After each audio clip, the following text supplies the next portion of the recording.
విజయవాడ దుర్గగుడిలో తాంత్రిక పూజలు నిజమేనని ఏబిఎన్ సాక్ష్యాలతో సహా ప్రసారం చేయడం అధికార వర్గాల్లో ప్రకంపనలు సృష్టించింది. ఈ వ్యవహారంపై ఉన్నత స్థాయి కమిటీ దుర్గగుడికి చేరుకుంది. పలువురిని ప్రశ్నిస్తోంది.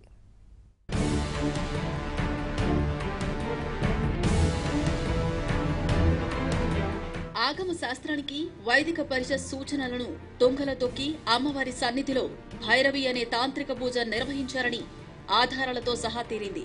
ఇదంతా ఏబిఎన్లో ప్రసారమైంది. స్పందించిన ఆలయ అధికారులు అలాంటిదేమీ లేదన్నారు. కేవలం శుద్ధి కార్యక్రమం మాత్రమే జరిగిందని బుకాయించారు. ఏబిఎన్లో ప్రసారమైన కథనాలతో రంగంలోకి దిగిన ప్రభుత్వం విచారణకు ఆదేశించింది. దుర్గగుడిలో ఎలాంటి పూజలు జరగలేదని చెప్పేందుకు ఆలయంలోని సీసీటీవీ ఫుటేజీ మీడియాకు ఇచ్చారు. అయితే దానిలో పూజలు జరిగిన కీలక దృశ్యాలు తొలగించారు. ఆ దృశ్యాలే ఏబిఎన్ చేతికి చిక్కాయి.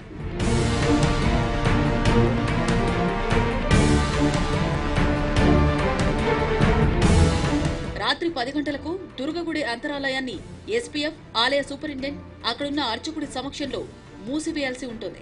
తాళానికి సీల్ వేసి రిజిస్టర్లో సంతకాలు చేయాలి. కానీ ఈ దృశ్యాల్లో అలాంటివేవీ లేవు. పూజలు జరిగిన రోజు రాత్రి 10:03:14 విశ్వనాథపల్లికి చెందిన పార్థసారథి అలియాస్ రాజా లోపలకు ప్రవేశించినట్లు స్పష్టంగా రికార్డైంది.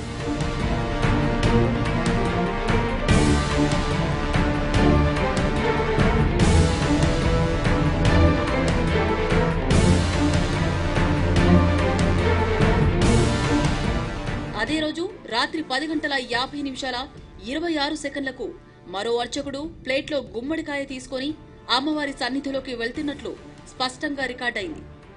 తర్వాత 10:55:54 ఇతర పూజా సామాగ్రి లోపలకు తీసుకువెళ్తున్నట్లు దృశ్యాల్లో కనిపిస్తోంది. పాలిథిన్ కవర్లో పూజా సామాగ్రిని తీసుకువెళ్తున్నట్లు స్పష్టంగా తెలుస్తోంది. ఆలయ అధికారులు ఇచ్చిన ఫుటేజ్లో ఈ విజువల్ ఎక్కడా లేదు.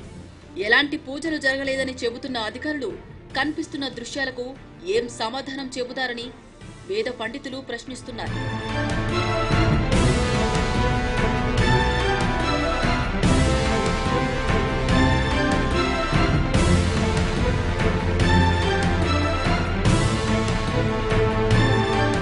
తాంత్రిక పూజలపై దర్యాప్తు ఏజెన్సీలు నిర్వహిస్తున్న విచారణలో ఆసక్తికరమైన విషయాలు వెలుగులోకి వస్తున్నాయి. అమ్మవారి మూలా విరాట్కు ఉన్న కవచం తీసివేసి పూజలు చేసినట్లు ఏజెన్సీలు చేస్తున్న దర్యాప్తులో బయటపడింది.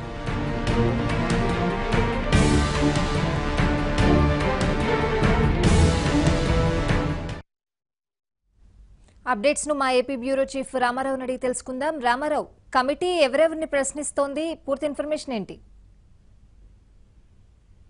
స్వాతి, దుర్గగుడిలో తాంత్రిక పూజల వ్యవహారంపై ఏబిఎన్ ఆంధ్రజ్యోతి ప్రసారం చేసిన ప్రచురించిన కథనాలపై రాష్ట్ర ప్రభుత్వం ఉన్నత స్థాయి కమిటీని నియమించింది. నిన్న సాయంత్రం కూడా పూజలు జరిగినట్టు ఆధారాలతో సహా ఏబిఎన్ ప్రసారం చేసిన కథనాలు ప్రభుత్వంలో కదలికి తీసుకొచ్చాయి. వెనువెంటనే రాష్ట్ర ప్రభుత్వం దుర్గగుడిలో ఉండే కింది స్థాయి అధికారులతో కాకుండా బయట నుంచి ఉన్న అధికారులతో విచారణ జరిపించాలని నిర్ణయించి ఈ మేరకు ఇరువురితో ఒక కమిటీని నియమించింది. ఇందులో ఆంధ్రప్రదేశ్ ఆగమ సలహా మండలి చైర్మన్ కృష్ణా యజుర్వేద పండితులు చిర్రావూరి శ్రీరామచర్మ, దుర్గగుడి మాజీ ఈవో ప్రస్తుతం పెనుగంచిపోలు ఎగ్జిక్యూటివ్ ఆఫీసర్ గా పనిచేస్తున్న రఘునాథులను కమిటీలో నియమించారు. వీరిరువురు కూడా ఈ రోజు ఉదయం కొద్దిసేపటి క్రితం అమ్మవారిని దర్శించుకొని ఆ తర్వాత కింద కొండ ఇంద్రకీలాద్రి దిగువ భాగంలో ఈవో కార్యాలయానికి చేరుకున్నారు.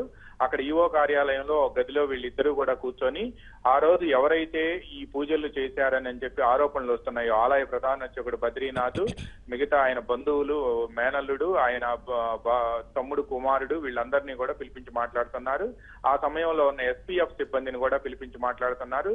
ఆలయ నియమ నిబంధనల ప్రకారం, వైదిక పరిషత్ ఇచ్చిన సూచనల ప్రకారం ఆలయం ఎన్ని గంటలకు మూసివేయాలి, ఆ రోజు మూసివేసే సమయంలో తీసుకున్న రికార్డులో ఉన్న సంతకాలు ఎవరెవరి ఉన్నాయి, ఈ అంశాలన్నింటినీ కూడా వారు పరిశీలిస్తున్నారు. ఆ రోజు రికార్డులను కూడా తెప్పించుకుంటున్నారు. అదేవిధంగా ఇప్పటి వరకు జరిగిన విచారణకు సంబంధించిన నివేదికను కూడా ఈవో వారికి సమర్పించింది. అయితే ఈ నివేదికను మీద వారు ఆధారపడకుండా సొంతగా విచారణ జరపాలని చెప్పి నిన్న దేవాదాయ శాఖ ఉన్నతాధికారులు ఆదేశించారు. దీంతో పాటు నిన్న సాయంత్రం రాష్ట్ర ప్రభుత్వ ప్రధాన కార్యదర్శి దినేష్ కుమార్, దుర్గగుడి ఈవో సూర్యకుమార్ ని పిలిపించి మాట్లాడారు. అసలు దుర్గగూడలో ఏం జరుగుతుంది, ఎందుకు ఇలా కథనాలు వస్తున్నాయి అనే అంశంపై కూడా ఆమెతో మాట్లాడారు. ఆమె కూడా ఓ ప్రాథమిక నివేదికను ఈఓకి ఇచ్చినట్టు చీఫ్ సెక్రటరీకి ఇచ్చినట్టు తెలిసింది. ప్రస్తుతం విచారణ కొనసాగుతుంది. దుర్గగూడి ఈఓ కార్యాలయంలో జరుగుతున్న ఈ విచారణలో పాల్గొనేందుకు అక్కడ ఉండే అర్చకులు వీళ్ళంతా కూడా అక్కడికి వెళ్తూ ఉన్నారు. కొంతమందిని ప్రశ్నించడంతో పాటు వారి స్టేట్మెంట్ ను కూడా రికార్డు చేస్తున్నారు. ముఖ్యమంత్రి చంద్రబాబు నాయుడు విశాఖపట్నం, విజయనగరం జిల్లాల్లో జరిగే జన్మభూమి కార్యక్రమంలో పాల్గొని ఈ రోజు సాయంత్రానికి విజయవాడ చేరుకునే అవకాశం ఉంది. ఆయన వచ్చిన తర్వాత ప్రాథమిక నివేదికను ఇస్తారని చెప్తున్నారు Swathi. Right Rama Rao, thank you.